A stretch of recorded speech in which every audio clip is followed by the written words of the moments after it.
visions. I've seen it in my manifestation. I'm sleeping this guy and going to create the most viral knockout ever. Sparring. That's what we need. We're sparring. Warm up. Warm up. Some I know 8-year-olds. I got the 8-year-olds in there. If I find out anything, I'm going to beat your ass. And I'm going to beat Jaden on Love. On my mama, I'm going to beat both of y'all ass. The impact Tank's legacy if Jake Paul were like to beat him or even like knock him out? Dude, Tank's a 3-division world champion, 4-time 3-division world champion. At the end of it, bro, you can't take anything away from him. Gervonta Tank Davis just erupted after Jake Paul claimed he'd knock him out in only 3 rounds. A bold jab that raised the stakes of an already heated buildup. Many insiders argue this fight is a gamble for Davis's reputation. Rarely does a champion of his caliber step into what looks like such a mismatch. A loss could spark serious questions about his career choices. But if Davis conquers Paul's size, hype, and power, the victory won't just be another win. It could become a defining moment in how fans remember him forever. I think Davis is more to lose because he's the bona fide world champion. I don't care if he's much smaller. I think Jake Paul has sort of plateaued as far as where his boxing is concerned. It's rather low level. He's big, he's physical, he's strong, he can hit. So there is that risk. Davis, at lightweight, you're in a moment where it's too physical for you. You can clinch. Against the heavyweight, where you clinching? You ain't getting out of that corner just clinching anymore if you run out of space. You know what I mean? So it's interesting. But Davis, listen, there's a lot of talking points that I'm sure we'll get into when this gets closer to the fight. Davis can still punch at lightweight. Can he drop a heavyweight? There's a lot to gain there, right? If Davis knocks... The answer is yes. If Davis drops Jake on his ass, as much as Davis is the one with more to lose, it's still a highlight moment. A visual that will stay forever. Yeah. But if you get dropped, even if you're smaller, you're still a world champion in multiple weight classes. If you get dropped, what's the look? What's the feel? On the inside, as boxers, me and Chris Algieri, the champ, even you, Jimmy, you have fight experience, so we know that the risk is a big guy that big hits you. You're probably going down if you're a small guy if he hits you clean. So we know the risk, but how does it look to the public eye who don't understand that? You know what I mean? The public. So there is a lot to lose, though. There's a bit to gain. I wouldn't necessarily have an issue with this had Davis's career arc been one that benefited boxing. Davis was manufactured and put into a position where he's supposed to benefit boxing. And I don't think he has. I think he's hurt boxing. So by giving him this reward, that's my problem. Why are we watching this? Why don't you make him earn his spot that he still hasn't earned, mind you? Jake Paul isn't treating this like just another fight. He's declared he'll score the knockout of the year against Davis for him. This is about more than winning. It's about shocking the boxing world, silencing critics, and creating a viral highlight that cements his place in fight history.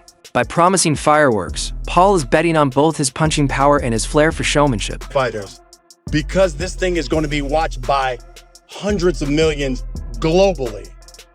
Jay, give the people one thing that you can guarantee that they're going to get on November 14th when they tune in to Netflix. Yeah, you're going to see the 2 biggest fighters in America go head-to-head with an amazing card. World championship fights back to back to back. And that's just how the MVP way we do it. And I'm going to come for a knockout of the year again. I've seen it in my visions. I've seen it in my manifestation. I'm sleeping this guy and going to create the most viral knockout ever. Rolly Romero has added his perspective, saying even if Paul pulls off the upset, it won't erase Davis's accomplishments. He reminded fans that Tank is already a 3-division world champion with an elite resume.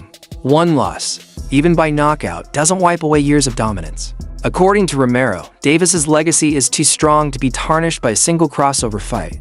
Bro, you can't be mad at somebody for doing what they feel is best for them. Will it impact Tank's legacy if Jake Paul were like to beat him or even like knock him out? Dude, Tank's a 3-division world champion, 4-time 3-division world champion. At the end of it, bro, you can't take anything away from him. Bro, you can't be mad at somebody for doing what they feel is best for them. It's the same way Roach feels Tank is the best option for him. Same way that Stevenson thinks Tank's the best option for him, or like all that stuff, right? At the end of it, bro, we just want to do what's best for ourselves, right? Fact. Right or wrong? Fact. Right. So just do what's best for you. Romero also acknowledged reality. Jake's size is real. He admitted Paul's physical edge can't be ignored, but stressed that Tank doesn't need this fight to prove himself. Davis has already built a legacy that stands on its own. Whatever happens, his place in boxing history is secure. Former UFC champion Daniel Cormier was stunned by the matchup. In a recent clip, too big for him, but like Jake Paul might be too big for him, or Tank might crack him. You don't know. Like I said, like, or it's an exhibition. We don't know if they throw at each other or not, or we don't know. I don't know. I can't give an opinion because I don't know what's going on. Do you think it impacts, like, will it impact Tank's legacy if Jake Paul were like to beat him or even like knock him out? Dude, Tank's a 3-division world champion, 4-time 3-division world champion. At the end of it, bro, you can't take anything away from him. he called it ridiculous, a mismatch that shocked him given Tank's elite status. Cormier openly questioned why a top-tier pro like Davis would even take such a fight, voicing concern that the size difference and spectacle could overshadow Tank's career achievements. KSI also chimed in, criticizing how hype and money fuel these crossover bouts. He accused Jake Paul of ruining influencer boxing by prioritizing attention-grabbing narratives over true athletic competition. To KSI, Paul's promotional tactics blur the line between sport and entertainment. I swear to God, I was on a plane coming home from Las Vegas. When Luis told me Gervonta Davis is fighting Jake Paul, I said, get the bleep out of here. I said, you're a bleep liar. Jake Paul is fighting Gervonta Tank Davis. There's one problem. He fights at 135 pounds. Gervonta Davis is that much better than Jake Paul at boxing. But Gervonta Davis in his last fight weighed 133.8 pounds. And I'm not over here in the business of just crapping on Jake Paul. I am much more respectful of what he's starting to build as a professional boxer. You're fighting a guy that's better than you. He's just much smaller. But that guy, because he's better than you, what if he wins? Everything Jake Paul has done is wiped completely out. Gervonta Davis loses to Jake Paul.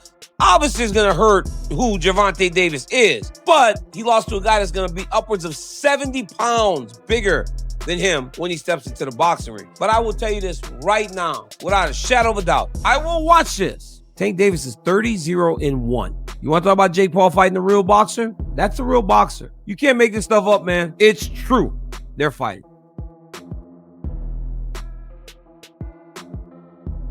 Boxing journalist Gareth A. Davies shared similar doubts, calling Davis versus Paul another case of spectacle overtaking substance. With the huge weight gap and exhibition-style rules, he argued the fight undermines the sport's competitive integrity. Sure, it will sell pay-per-views and attract attention, but Davies warns it could damage boxing's credibility as a serious athletic contest. Even Davis himself has admitted he has concerns about Jake Paul. He's spoken about Paul's size, reach, and punching power things Tank has never faced in a matchup like this. AJ and Jake was never gonna happen. I didn't. Really? Yeah. You thought it was actually gonna... Well, it's so crazy. Like, I feel like so many people just believe everything online. But that's pretty unbelievable on the other hand. I feel like I know... Well, okay, how do I say it like this? Itoma versus White. I had a lot of people bet on White winning. And I'm there like, you guys don't watch boxing, do you? You just look at a record and go, oh, Dylan's fought many more people than Itoma. That record says a lot.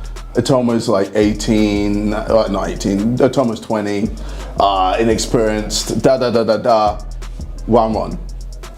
Like, I just knew Itoma was gonna just destroy him.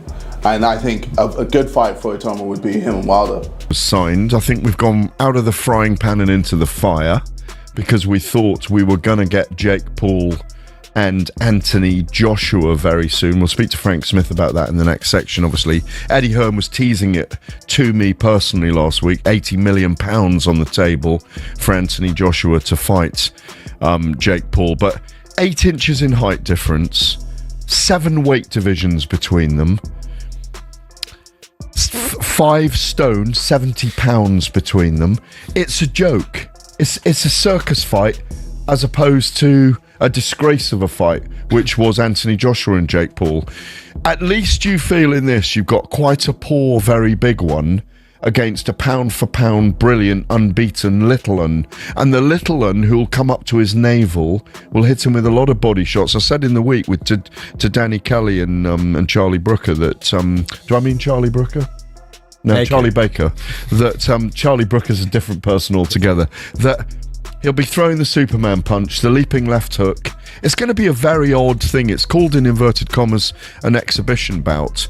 But everybody in boxing who is a name doesn't mind going in with Jake Paul because they know they're making millions of dollars. And that's the only reason that Gervonta Davis, who's being called the poison little elf by Jake Paul, and it'll be fun in the build-up.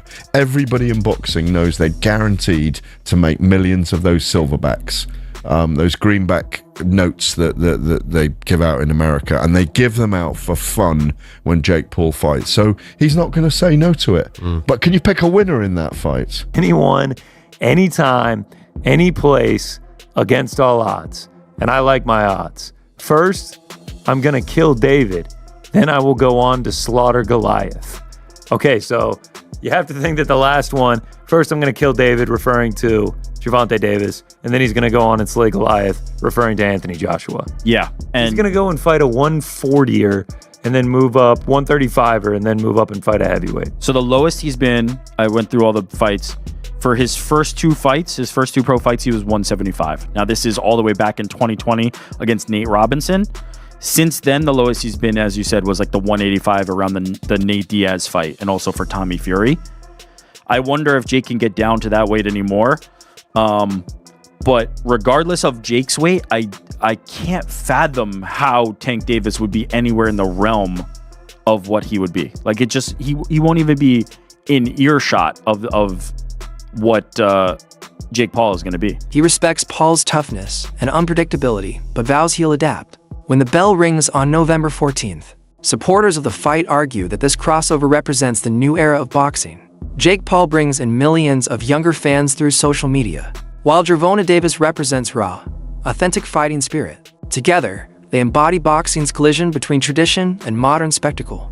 Don't forget to like, comment, and subscribe to join the fight family and stay updated with every knockout, every punch, every moment.